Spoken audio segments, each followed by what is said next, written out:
السلام علیکم۔ آج ہم پڑھیں گے ناول چاند آسمانوں سے لاپتہ۔ میجر امرام جو آپ اسے سمجھ رہے ہیں شاید چاندنی وہ نہ ہو، اگر ایسا ہوا تو آپ ایک معصوم کو کسی اور کے گناہوں کی سزا دے رہے ہیں، اس نے دبے لفظوں سے باور کروایا۔ وہ چند سیکنڈ خاموش رہا۔ سدرا سے کہو اسے اپنے کوارٹر میں لے جائے اور اس کی مرہم پٹی کرے، میں نے پلان بدل دیا ہے، وہ گمبھیر آواز میں بولا۔ اور وہ کیا ہے؟ میر نے پوچھا۔ مل کر بات کریں گے، وہ سپاٹ انداز میں کہتے ہوئے کال بند کر گیا۔ ٹھک ٹھک، دروازے پہ دستک ہوئی تو جنت جو ڈریس تبدیل کیے ابھی لیٹنے میں لگی تھی، زیان کو تفکر بھرے انداز میں دیکھنے لگی۔ اس وقت کون ہو سکتا ہے؟ جو دیکھو، زیان نے کمفرٹر پاؤں پہ درست کرتے ہوئے کہا۔ جنت نے دروازہ کھولا تو سامنے ایان کو کھڑے پایا۔ سب ٹھیک تو ہے ایان؟ تم اس وقت کیا بات ہے؟ ماما سوری اس وقت آپ کو ڈسٹرب کرنے کے لیے، مگر مجھے آپ سے اور ڈیڈ سے ایک ضروری بات کرنی تھی، اس لیے یہاں آیا ہوں۔ اس نے اپنے آنے کی بات بتائی۔ اچھا آؤ اندر بیٹھ کر بات کرتے ہیں۔ جنت نے پیچھے ہو کر اسے اندر آنے کا راستہ دیا۔ بتاؤ کیا بات ہے؟ زیان نے سنجیدگی سے سوال کیا۔ ڈیڈ وہ حوصلہ کر کے تو آیا تھا ان سے بات کرنے کا، مگر اب ہمت نہیں ہو رہی تھی۔ یہ تمہیں اپنی بات کرنے کے لیے اتنی تہمید کب سے باندھنی پڑ گئی؟ صاف صاف بتاؤ کیا بات ہے؟ جنت نے سادہ سے انداز میں پوچھا۔ موم، ڈیڈ، میں رمشا سے نہیں ہانیہ سے شادی کروں گا، اس نے ہمت جٹا کر ایک ہی سانس میں اپنی بات کہہ دی۔ جنت، ایان کی بات سن کر زیان اس سے مخاطب ہونے کے بجائے جنت پہ گرجا۔ اسے کہو اپنا بوریا بستر سمیٹے اور اس گھر سے دفع ہو جائے۔ زیان روبدار آواز میں غرایا۔ زیان ایک بار اس کی پوری بات تو سن لیں آرام سے، وہ کہنا کیا چاہتا ہے، شاید جو آپ سمجھ رہے ہیں وہ ایان کا مطلب نہ ہو، ہے نا ایان؟ وہ مصالحتی انداز میں بولی۔ مما، ڈیڈ جو سمجھ رہے ہیں وہ بالکل ٹھیک سمجھ رہے ہیں۔ میں پھر سے ایک بار کہہ دیتا ہوں، مجھے رمشا میں کوئی انٹرسٹ نہیں، میں ہانیہ سے شادی کرنا چاہتا ہوں، آخر میری ساری زندگی کا سوال ہے، وہ چھٹپٹا کر بولا۔ اور جو میں نے اپنی بہن زائشہ کو زبان دے رکھی ہے اس کا کیا؟ زیان نے تلخ انداز میں پوچھا۔ ڈیڈ، میں نے تو نہیں کہا تھا آپ کو زبان دینے کے لیے، ذلیل انسان زبان چلاتا ہے میرے سامنے، انہیں ہاتھوں سے تجھے پال پوس کا بڑا کیا، کھانا کھلایا، تیری پڑھایا لکھایا، اس دن کے لیے کہ تو میرے منہ پر آئے۔ زیان تو اس کی زبان درازی پر آپے سے باہر ہوا۔ آپ نے مجھ پر کوئی احسان نہیں کیا کھلا پلا کر یا پڑھا کر، ہر ماں باپ ایسے ہی کرتے ہیں، وہ دو بدو بولا۔ جنت، اپنے لاڈلے سے کہو کہ میری نظروں کے سامنے سے دور ہو جائے، ورنہ آج میرا ہاتھ اٹھ جائے گا اس پر۔ زیان غصے سے آگ بگولا ہو چکا تھا۔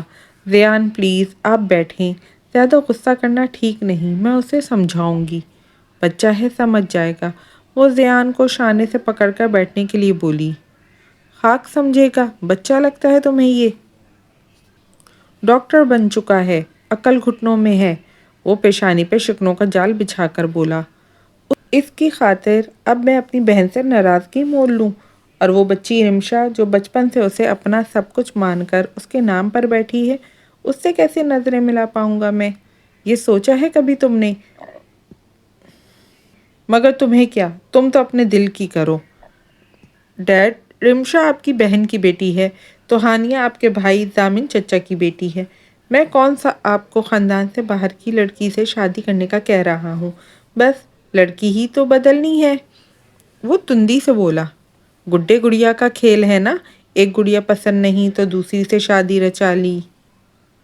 انسان ہے رمشا، اس کے بھی احساسات ہیں، کسی کے دل کو توڑ کر کوئی کبھی بھی خوش نہیں رہ پاتا، سمجھے تم؟ جنت نے آج اتنے عرصے بعد زیان کو یوں غصے میں دیکھا تھا۔ ایان تم جاؤ یہاں سے، ہم پھر بات کریں گے۔ جنت نے فی الوقت ایان کو وہاں سے جانے کا کہا۔ نہ جانے کن گناہوں کی سزا مل رہی ہے مجھے، جو ایسی گندی نافرمان اولاد کی صورت میں۔ ریان دونوں ہاتھوں سے اپنے سر کو تھام کر چہرہ جھکا گیا۔ Good morning sir. Lucky class میں انٹر ہوا تو ساری کلاس ایک دم الرٹ ہوئی اور اسے سلام کیا۔ اس کا پہلا پیریڈ تھا، اس لیے سب وقت سے پہلے ہی اپنی اپنی نشستوں پر برجمان ہو چکے تھے۔ گڈ مارننگ، وہ سنجیدگی سے بول کر ڈائس کی طرف بڑھا۔ اس کلاس میں ہائیسٹ مارکس کس اسٹوڈنٹ کے ہیں؟ اس نے سوال کیا۔ سب نے اپنے اپنے مارکس بتائے۔ یو اسٹینڈ اپ، اس نے آئی برو جھکا کر کہا۔ سر میں جی آپ سے ہی کہہ رہا ہوں، وہ برفیلے لہجے میں بولا۔ تو ماہی جو پہلے اس کی پرسنالٹی کے زیر اثر سہمی رہتی، اس کے مخاطب کرنے پر جھجکتے ہوئے اپنی جگہ سے اٹھی۔ آج سے آپ اس کلاس کی سی آر ہوں گی۔ ماہی نے اتنی بڑی ذمہ داری مل جانے پر فق نگاہوں سے دیکھا۔ مگر سر، اس نے دھیمی آواز میں کہنا چاہا۔ Any problem? اس کے سپاٹ سوالیہ انداز پر ماہی نے جھٹ نفی میں سر ہلایا۔ نو نو سر، وہ سر جھکا گئی۔ آئیں آج کا ٹاپک شروع کرتے ہیں۔ لکی وائٹ بورڈ کی طرف بڑھ گیا۔ ماہی بے دلی سے لب بیچ کر اپنی جگہ بیٹھ گئی۔ تم مجھے یہ کہاں لے کر آئی ہو؟ وہ تمہارا منحوس مارا میجر کہاں ہے؟ سدرا کمرے میں داخل ہوئی ہی تھی کہ وہ بیڈ سے اٹھتی بولی۔ نکاحت کی باعث آواز بہت مدھم تھی۔ کمرہ کافی کشادہ تھا، فرنیچر بھی میچنگ کا مگر لکڑی کا تھا۔ ڈارک میرون رنگ کے پردے لگے تھے۔ LED بلب کی روشنی میں کافی تیز تھی جو اس کے سامنے دیوار پر لگا تھا۔ بیڈ پر لیٹی چاندنی اب اٹھ بیٹھی تھی۔ آ جائیں گے سر بھی، آپ یہ جوس پی لیں۔ سدرا نے جوس کا گلاس اسے تھمانا چاہا مگر وہ ٹانگیں سمیٹ کر آلتی پالتی مارے بستر پہ بیٹھی۔ اے موٹی سانڈ، تو اتنی جلدی بدل گئی؟ کیسے مار مار کر میرا بھرکس نکال دیا، اب اتنی خاطر مدارات۔ سب خیر تو ہے نا؟ کہیں تیرا دماغ تو نہیں چل گیا، یا پھر میں جاگتی اکھیوں سے کوئی خواب شواب دیکھ رہی ہوں؟ وہ آنکھیں دونوں ہاتھوں سے مسلتے بولی۔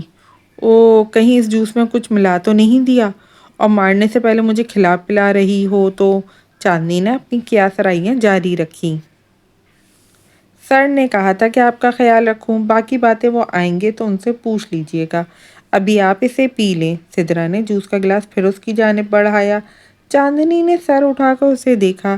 سدرا نظریں چرا لیں۔ سچ سچ بتاؤ، بکری حلال کرنے سے پہلے اس کا خوب خیال رکھا جاتا ہے نا؟ ایسا کچھ نہیں ہے، سدرا نے اس بار اس کے سوالوں سے تنگ آ کر سنجیدگی سے کہا، ورنہ دل تو کر رہا تھا اسے دو لگا دے اسے موٹی سانڈ کہنے پر۔ پہلے وہاں بند کر کے مجھے مارا اور وہاں سے مجھے چھڑوایا کیوں؟ تمہاری کیا دشمنی ہے مجھ سے؟ مجھے کیوں بیچ میں گھسیٹ لیا ہے؟ آخر میرا کیا قصور ہے؟ کس چیز کی سزا مل رہی ہے مجھے؟ یا خدا، یہ کیسی زندگی ہے؟ ایک گندی جگہ سے نکال کر دوسری ضلالت بھری جگہ پہنچ گئی۔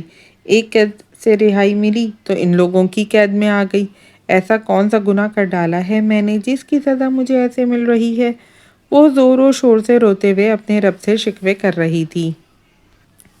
سدرا نے گہری سانس لے کر خود کو ریلیکس کیا۔ ابھی آپ کو سب سچ پتہ چل جائے گا، کچھ انتظار کریں۔ سدرا نے خلاف معمول دھیمے لہجے میں کہا، کیونکہ وہ ہمیشہ کرخت انداز میں بات کرتی تھی، مگر میر کی ہدایت تھی کہ اس کے ساتھ اب نرم رویہ اختیار کیا جائے۔ سدرا، اس نے کھانا کھایا؟ میجر امرام شیر کی باروب آواز پشت سے سنائی دی تو چاندنی اپنی جگہ سے اٹھی۔ نہیں سر، 2 دن سے کچھ بھی نہیں کھایا۔ میں تمہاری جان لے لوں گی، جانے دو مجھے یہاں سے۔ امرام شیر سینے پہ بازو باندھے خاموش کھڑا اسے ہی ملاحظہ فرما رہا تھا۔ یہ ایک ٹک اسے کھڑا تھا جیسے اس کی دھمکی پر کوئی فرق نہ پڑا ہو۔ سب پتہ چل جائے گا سویٹ ہارٹ، اتنی جلدی بھی کیا ہے؟ وہ بات کرتے کرتے کب چاندنی کی طرف آیا اسے پتہ بھی نہ چلا۔ اس کے ہاتھ سے لیمپ لے کر اس نے جوس کا گلاس تھما دیا۔ نہیں پینا مجھے جوس یا کچھ بھی، بس مجھے جانے دو، وہ بضد ہوئی۔ میری اجازت کے بغیر تو پرندہ بھی پر نہیں مار سکتا، تم کیا چیز ہو؟ اس استہزائیہ انداز میں ہنسا اور اس کا ہاتھ پکڑ لیا۔ چھوڑو میرا ہاتھ ورنہ منہ توڑ دوں گی، وہ زخمی ناگن کی طرح پھنکاری۔ پہلے میرے ہاتھ سے اپنا ہاتھ تو نکال لو، میرے منہ تک پہنچنا تو دور کی بات ہے۔ امرام شیر کی گرفت مضبوط تھی، وہ کمزور چڑیا کی مانند پھڑ پھڑا رہی تھی اور دانت پیستے ہوئے اپنے ہاتھ اس کی آہنی گرفت سے آزاد کروانا چاہتی تھی، مگر بے سود۔ اس سے پہلے کہ وہ کمزوری اور نکاہت سے گرتی، امرام نے اسے تھامنے کے لیے جیسے ہی ہاتھ بڑھایا، چاندنی نے فرش پہ لہرا کر گرتے ہوئے نفرت سے اس کا ہاتھ جھٹک دیا۔ مر بھی رہی ہوں گی نا تو تمہاری مدد نہیں چاہیے مجھے۔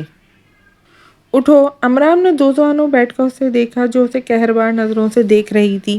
وہ اس وقت اس حد تک اس کے قریب تھی کہ میجر امرام شیر اس کی آنکھوں میں اپنے عکس واضح طور پر دیکھ سکتا تھا۔ اس کے انداز اسے بہک جانے کو مجبور کر رہے تھے۔ کھانا کھاؤ، پہلے ہمت پیدا کرو مجھ سے نمٹنے کی، پھر آگے بات کریں گے۔ امرام شیر اٹھ کر کھڑا ہوا۔ سدرا ہاتھوں میں کھانے کا ٹرے لیے کمرے میں داخل ہوئی۔ اسے کھانا کھلا دو، مجھے ایک ضروری میٹنگ میں جانا ہے، کل بات ہوگی۔ اور ہاں، اسے ڈھنگ سے بات کرنا بھی سکھاؤ۔ وہ سدرا کی طرف دیکھ کر بولا۔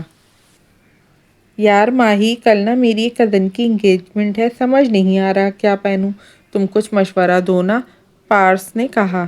پارس، تم اتنی پیاری ہو، کچھ بھی پہن لو تمہیں اچھا لگے گا۔ ماہی، تم خود اچھی ہو، اس لیے تمہیں میں بھی اچھی لگتی ہوں، اس کے شانے پہ ہاتھ رکھ کر بولی۔ اچھا چلو یہ بتاؤ، تمہاری کزنس ہیں؟ ہاں نا، میری ڈھیر ساری کزنس ہیں اور سب کی بہت اچھی ہیں، ماہی نے مسکرا کر بتایا۔ یار میری کزنس تو ایک نمبر کی جل ککڑیاں ہیں، وہ سر جھٹک کر بولی۔ کیوں، کیا ہوا؟ ماہی نے حیران کی آنکھوں سے پوچھا۔ یار جب بھی کوئی نئے کپڑے پہنو، وہی اگلے دن وہ خرید لیتی ہے۔ ایک تو میرے کپڑوں کی ڈیزائننگ چوری کر لیتی ہے، چوڑنی کہیں کی۔ میں نیٹ سے اتنی مشکل سے ڈیزائن سرچ کر کے سوٹ سلواتی ہوں اور وہ لوگ چوری کر لیتی ہیں، اور ایک کو تو مجھ سے مانگنے کے سوا کوئی کام نہیں، ہر دوسرے دن مانگنے پہنچ جاتی ہے۔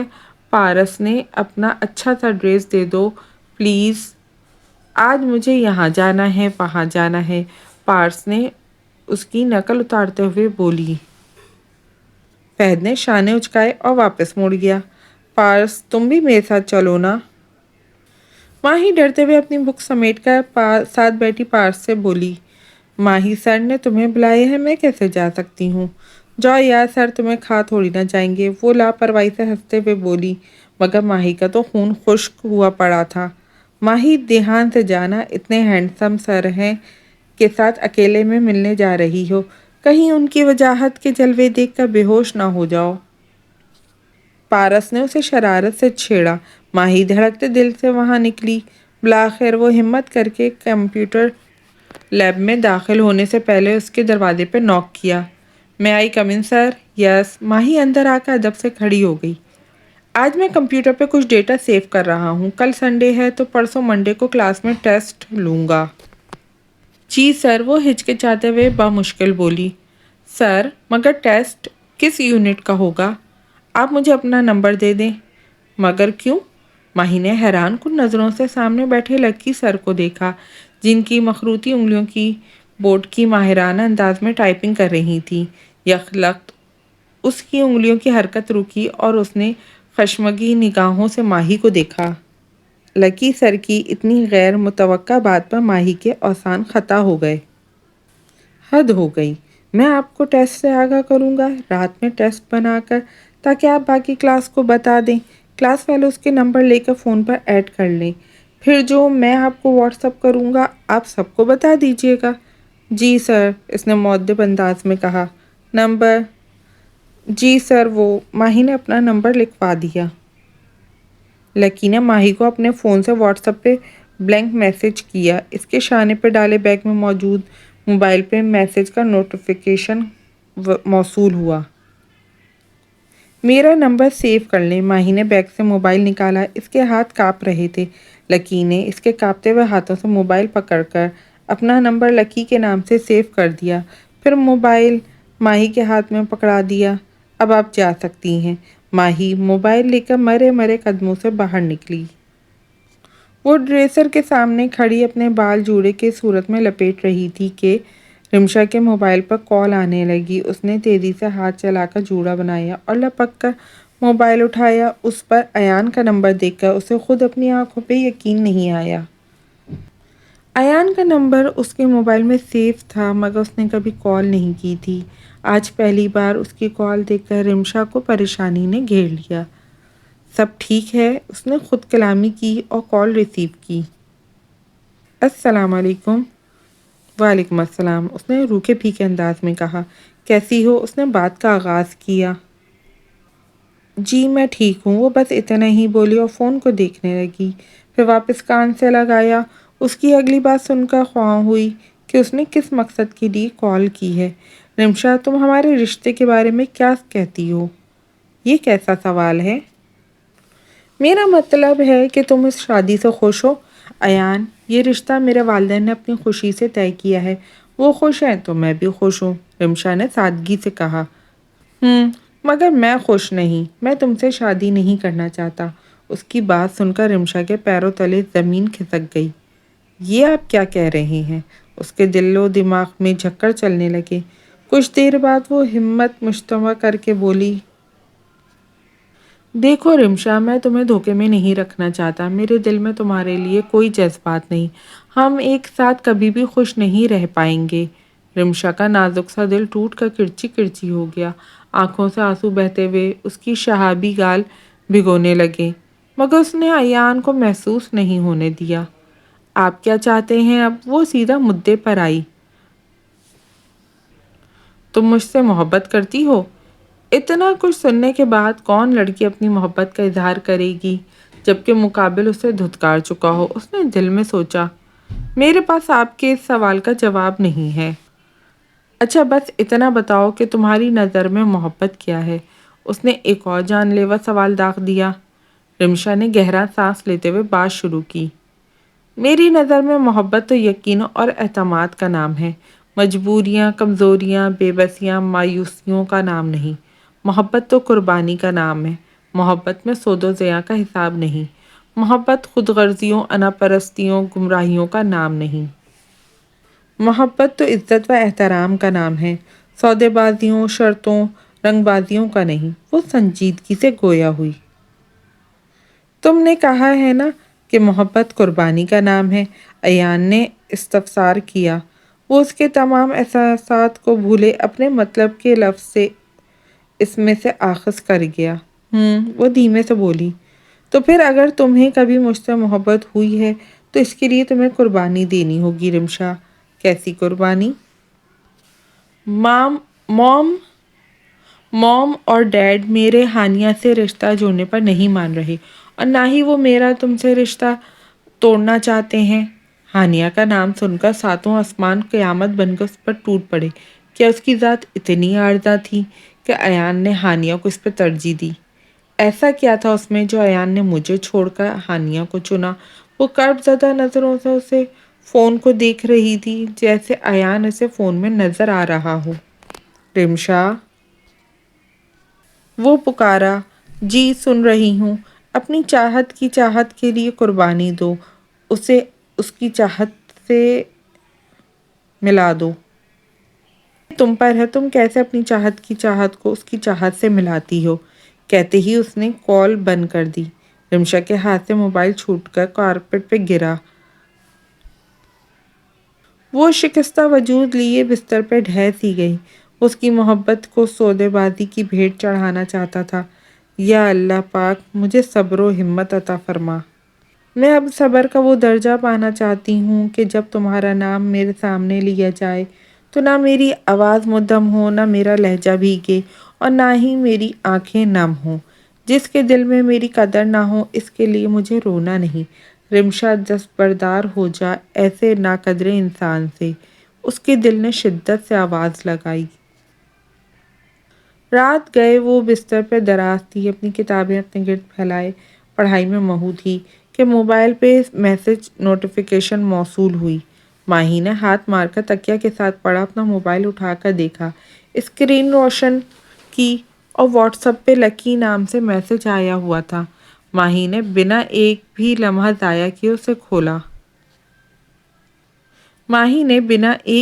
ضائع کیے اسے کھولا۔ وہاں ٹیسٹ کے متعلق یونٹ اور کچھ سوالات پوائنٹ آؤٹ کیے گئے تھے۔ اس نے وہ ساری تفصیل کلاس کے واٹس ایپ گروپ میں سینڈ کر دی۔ وہ خود پھر سے پڑھنے لگی۔ یہ یونٹ تو اسے اچھے سے آتا تھا، سب پڑھ کر بور ہو چکی تھی۔ وہ کلاس ٹیچر کے پڑھانے سے پہلے ہی اپنے یونٹ کی ڈیٹیل نیٹ پر سرچ کر کے پڑھ لیتی تھی۔ وہ پڑھائی میں بہت اچھی تھی، ہر وقت کتابوں میں سر دیے رکھتی، ہمیشہ ایکسٹرا اسٹڈیز کرتی۔ کیوں نہ فریش اپ ہونے کے لیے کوئی رومانٹک ناول پڑھا جائے۔ ناولز پڑھنا اس کا پسندیدہ مشغلہ تھا۔ کبھی کبھار فارغ وقت میں وہ رومانٹک ناول بھی پڑھتی تھی۔ اس نے فیس بک لاگ ان کی اور مختلف ناولز نظر سے گزرے۔ ایک ہنا اسد کے ناول مہرما وے کی آخری قسط اس کی نظروں کے سامنے آئی۔ چلو لاسٹ قسط پڑھ لیتی ہوں، سارے ناول کی سمجھ آ جائے گی۔ سارا ناول اب کون پڑھے، اس میں تو بہت وقت لگ جائے گا، صبح مجھے جلدی اٹھنا بھی ہے۔ اس نے سوچتے ہوئے وہ ناول درمیان سے پڑھنا شروع کر دیا۔ قاسم شاہ جب اپنے کمرے میں داخل ہوا تو اس کی نئی نویلی کمسن دلہن کمرے میں ٹہلنے کا شغل فرما رہی تھی۔ اس کے کمرے میں داخل ہوتے ہی اس کی طرف مڑی۔ سر دیکھیں پلیز، آپ اکیلے میں مجھے ڈانٹ نہیں سکتے۔ اس نے ڈرتے ہوئے قاسم کی طرف دیکھا۔ قاسم شاہ نے اسے خشمگین نگاہوں سے دیکھا اور اس کے قریب آ رہا تھا۔ وہ الٹے قدموں چلتی ہوئی دیوار سے جا لگی۔ آپ مجھے ڈرا کیوں رہے ہیں؟ اس نے ایک آنکھیں میچ کر دوسری آنکھوں سے دیکھ کر کہا۔ وہ وہیں رکا۔ ماہی کا یہ لائنز پڑھتے ہوئے انٹرسٹ اور بڑھا۔ ابھی تو میں نے آپ سے بہت سی باتیں منوانی تھی۔ وہ اپنی ازلی خود اعتمادی میں واپس لوٹی۔ قاسم شاہ نے آئی برو اٹھا کر دیکھا جیسے پوچھ رہا ہو کہ کیا؟ جب بھی ٹیسٹ ہوگا آپ مجھے اس میں پورے مارکس دیں گے، پیپرز میں مجھے امپورٹنٹ کوسچن کے گیس بھی دیں گے، اور اگر میں فیل بھی ہو گئی میتھس میں تو آپ مجھے پاسنگ مارکس دیں گے، اور میں گھر میں آپ سے بالکل بھی نہیں پڑھوں گی، مجھے آپ کی بالکل بھی سمجھ نہیں آتی، اور آپ یہ مجھے گھور گھور کر ڈرانا بند کریں۔ اس نے بے خوفی سے کہا۔ پڑھتے ہوئے ماہی کی ہنسی چھوٹ گئی۔ یہ سب خرافات اپنے اس ننھے سے ذہن سے نکال دو کہ میں تمہاری کوئی بھی بات مانوں گا، اس نے گمبھیر لہجے میں کہا۔ ناول کے ہیرو کے جواب پر ماہی کا دل دھڑکا، نہ جانے وہ کیا کرے گا، اور پھر اس نے اپنا رخ پاس پڑے کارپیٹ کی طرف کیا جس میں سکندر خواب خرگوش کے مزے لوٹنے میں مصروف تھا۔ قاسم نے اس کی پیشانی پہ بوسہ دیا، اپنا کوٹ اتار کے ایک سائڈ پہ رکھا اور ٹائی کی نٹ کو ڈھیلا کرتے ہوئے خود بستر پہ بیٹھا ایک ہاتھ کی مدد سے اپنے شوز اتارنے لگا۔ انمتا آ کر اس کی گود میں بیٹھی۔ آپ کو میری باتیں ماننا ہوں گی ورنہ میں، اس نے قاسم شاہ کو دھمکی دی۔ قاسم شاہ کو انمتا سے اس بے باکی کی بالکل بھی امید نہ تھی، مگر اسے اپنے پاس اتنے قریب دیکھ کر اس کی کمر میں ہاتھ ڈال کر اسے خود سے قریب کیا۔ ورنہ کیا؟ قاسم شاہ نے اس کی آنکھوں میں آنکھیں ڈال کر پوچھا۔ اتنی نزدیکی پر اس کی دھڑکنوں کی رفتار نے تیزی پکڑی۔ میرا وہ مطلب نہیں تھا۔ اس کی آواز حلق میں اٹکنے لگی۔ وہ اس قسم کی باتوں سے غصے میں آ جایا کرتا تھا، مگر آج خلاف معمول اس معصوم مگر بے وقوف لڑکی کی حرکتوں پہ اس کا انداز کافی نرم تھا۔ قاسم شاہ کی قربت سے اس کے چہرے پہ آتے جاتے حیا کے رنگ اس سے مخفی نہ رہ سکے۔ رخساروں سے پھوٹتی سرخی، لبوں کی کپکپاہٹ، آرزوں کی لرزاہٹ، چند ہی لمحوں میں اس کے اتنے رنگ دیکھ چکا تھا کہ دل اپنے آپ ہی اس کے قرب کا خواہاں ہوا۔ اس کے چہرے پہ پھیلے حیا کے رنگ اسے اپنا اسیر بنا رہے تھے۔ اس نے اپنی پچھلی زندگی فراموش کیے نئی زندگی کی شروعات کا سوچا، اور بے اختیار ہو کر اس کی پیشانی پہ نرمی سے لب رکھتے ہوئے وہ اپنا پہلا حق استعمال کیا۔ انمتا نے شرم سے اپنی آنکھیں میچ لیں۔ سر اور ہسبینڈ میں ڈفرینس پتہ چلایا یا سمجھانے کی ضرورت ہے؟ قاسم شاہ نے اس کے کان کے پاس اپنے چہرہ لے جا کر کہا۔ انمتا نے اٹھنے کی کوشش کی تو قاسم نے اس کے فرار کے تمام راہیں مسدود کر دیں۔ ماہی نے موبائل اپنے سینے پہ رکھ لیا اور شرما کر آنکھیں موند لیں۔ وہ ناول پڑھتے ہوئے کبھی کبھی خود کو ہیروئن کی جگہ رکھ کر پڑھتی تو یوں ہی رومانٹک سین پڑھ کر شرما جاتی۔ آج بھی وہ آنکھیں موند کے میٹھے خواب دیکھنے لگی۔ کبھی میری زندگی میں بھی ایسا رومانٹک انسان آئے گا۔ پڑھائی کے دوران وہ اتنا تھک چکی تھی کہ اسے پتہ ہی نہیں چلا کب وہ نیند کی وادیوں میں اتر گئی۔